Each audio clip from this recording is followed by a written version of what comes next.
Shalom Bapak Ibu Saudaraku yang dikasihi oleh Tuhan. Pagi hari ini kita akan kembali disegarkan oleh firman Tuhan. Sebelumnya marilah kita berdoa. Kasih karunia dan damai sejahtera dari Allah Bapa kita dan dari anaknya Tuhan Yesus Kristus dan persekutuan dengan Roh Kudus menyertai saudara-saudara sekalian. Amin. Yang menjadi renungan bagi kita di pagi hari ini Bapak Ibu Saudaraku, kita baca dari 1 Samuel pasal 26 ayat 24. Demikianlah firman Tuhan. Dan sesungguhnya seperti nyawamu pada hari ini berharga di mataku, demikianlah hendaknya nyawaku berharga di mata Tuhan. Dan hendaknya ia melepaskan aku dari segala kesusahan. Saudaraku yang dikasihi oleh Tuhan, ketika Raja Saul telah melakukan kesalahan besar di mata Tuhan, maka Roh Allah mundur dari Raja Saul, dan garis keturunan kerajaan tidak lagi diserahkan kepada keluarga Saul.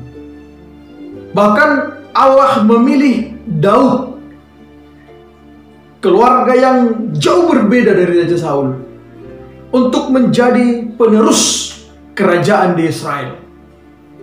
Hal ini membuat Raja Saul begitu marah, begitu berang, sehingga dia ingin memusnahkan Daud. Sehingga Raja Saul ingin membunuh Daud. Supaya apa? Supaya rencana Tuhan batal untuk menjadikan Daud sebagai Raja Israel. Namun Tuhan memberikan hikmat kepada Daud, sehingga Daud lari bersama dengan pasukannya dan teman-temannya. Raja Saul tidak terima. Dia harus mengejar. Dan dia membawa 3.000 orang, 3.000 pasukan untuk membunuh Daud dan pasukan-pasukannya. Suatu ketika, Bapak Ibu yang dikasihi oleh Tuhan, Raja Daud dalam persembunyiannya mendengar bahwa Saul bersama dengan pasukannya telah mendekat. Maka Daud dan teman-temannya menunggu hingga malam. Ketika malam tiba, Raja Saul dan semua pasukannya terlelap tertidur. Bahkan penjaganya pun tertidur dibuat oleh Allah. Inilah kesempatan bagi Daud untuk menunjukkan bahwa dia punya kekuatan untuk membunuh Raja Saul. Maka dia atau Daud mendekati kumpulan, mendekati semua pasukan daripada Raja Saul. Dan Raja Saul memiliki tombak yang menjadi senjata andalannya dan sebuah kendi yang melambangkan kerajaannya. Ketika dia melihat bersama dengan temannya yang bernama Abisai peluang yang sangat luar biasa untuk menghabisi Raja Saul. Namun Raja Daud yang diterangi oleh Roh Allah memiliki pemahaman. Ketika Abisai mengatakan, ayo kita habisi, ini kesempatan. Namun Daud mengatakan tidak. Dia telah diurapi oleh Allah menjadi raja. Maka kita tidak punya hak untuk mengambil nyawanya. Ayo, mari kita ambil kendi dan juga tombak yang menjadi lambang kekuatannya. Supaya kita bisa menunjukkan bahwa jika kita mau, Saul bisa kita bunuh malam ini. Ketika Saul mengetahui dan semua pasukan mengetahui bahwa Daud hampir saja membunuh Raja Saul, maka terkejutlah Raja Saul. Tersadarlah Raja Saul bahwa Daud begitu mengasihi dan menghormatinya. Raja Saul begitu terpukul. Sekalipun dia berencana membunuh Daud, namun di hati Daud masih ada pengampunan. Sekalipun Daud tahu dia tidak bersalah, dia punya kesempatan untuk membalaskan sakit hatinya kepada Saul. Namun kesempatan itu tidak dia gunakan untuk membunuh Saul.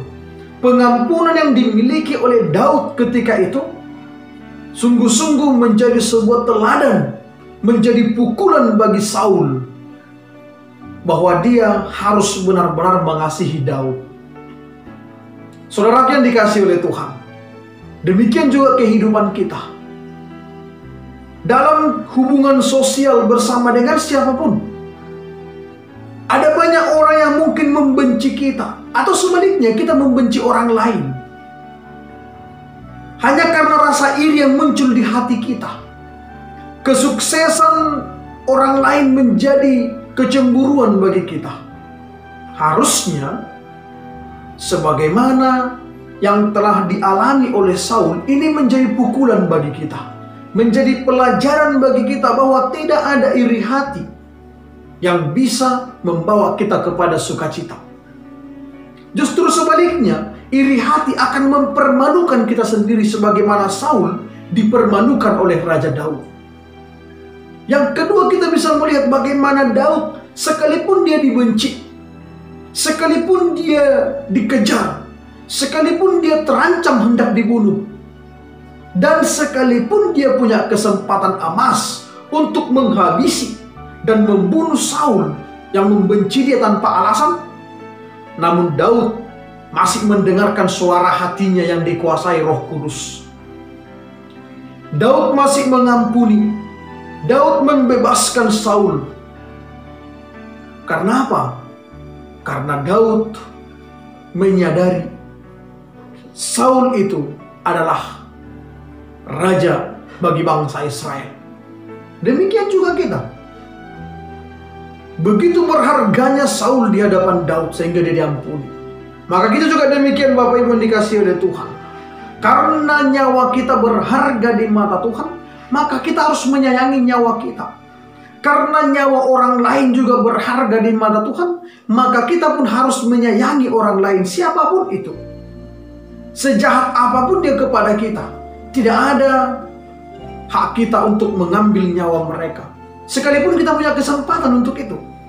Justru sebaliknya, kita harus memberikan pelajaran bagi dia. Sebagaimana Paulus katakan, jangan balas kejahatan dengan kejahatan, tapi balaslah kejahatan dengan kebaikan. Yesus mengatakan, kasihilah musuhmu, berdoalah bagi yang menganiaya kamu. Meskipun secara praktek ini sangat sulit, tapi memang itulah tantangan bagi orang Kristen. Kalau iman kita biasa-biasa saja, tantangan yang kita hadapi biasa-biasa saja, maka iman kita tidak teruji. Ada banyak peluang bagi kita untuk menunjukkan kehebatan kita, banyak peluang untuk menunjukkan kemampuan kita. Namun ingatlah, jangan pernah menggunakan peluang hanya untuk mementingkan diri kita, hanya untuk menunjukkan kehebatan kita. Daud punya kesempatan menunjukkan dia lebih hebat dari Saul, tapi tidak itu yang dia tunjukkan. Dia menunjukkan kasih yang bersumber daripada Tuhan, pengampunan yang bersumber daripada Tuhan. Apalagi kita, kalau kita masih hanya sebatas tersinggung, hanya sebatas dibuat kesal atau emosi, tidak ada hak kita untuk membalaskannya. Sedangkan Daud yang nyawanya terancam pun tidak membalaskannya kepada Saul. Justru Daud menunjukkan belas kasihannya. Sehingga apa? Harapan Daud, ketika dia melepaskan Saul, nyawa Daud pun, kehidupan Daud pun akan dipelihara oleh Tuhan. Demikian kiranya kita. Setiap orang yang memberikan hatinya mengampuni, setiap orang yang memberikan hatinya memaafkan, peganglah erat apa yang dikatakan Daud, bahwa di mata Tuhan kita sangat berharga. Di mata Tuhan, orang yang mau mengampuni akan sangat besar berkat yang dia terima. Sehingga kita senantiasa layak untuk mengucapkan doa Bapa kami, ampunilah kami seperti kami mengampuni orang lain. Sekarang kita tunjukkan, sudahkah kita mengampuni orang yang bersalah kepada kita? Sudahkah kita memaafkan orang yang bersalah kepada kita, sekalipun dia tidak minta maaf, sekalipun dia tidak minta ampun kepada kita, tapi hati kita terbuka untuk mengampuni dan mengasihi. Karena itulah yang diajarkan Yesus Kristus kepada kita. Dia mengampuni meskipun disakiti, dia memaafkan meskipun dikhianati. Demikianlah kita pengikut Kristus, ikutlah Kristus, pikullah salib, sangkallah diri, dan hiduplah benar di hadapan Tuhan. Amin. Kita berdoa. Terima kasih Bapa di sorga, kami telah mendengar sabda-Mu. Demikian juga Tuhan, kiranya kami dapat menghidupinya sebagaimana Daud yang hidup dalam firman Tuhan, mengampuni kesalahan Saul, kami pun kiranya tidak menyimpan dendam, tidak menyimpan kemarahan di hati kami. Kami akan buang itu, sehingga tidak ada kepahitan dalam hati kami. Yang ada adalah manisnya firman Tuhan dan berkat Tuhan. Dalam Yesus Kristus kami yakin akan dimampukan menghidupi firman-Mu. Amin.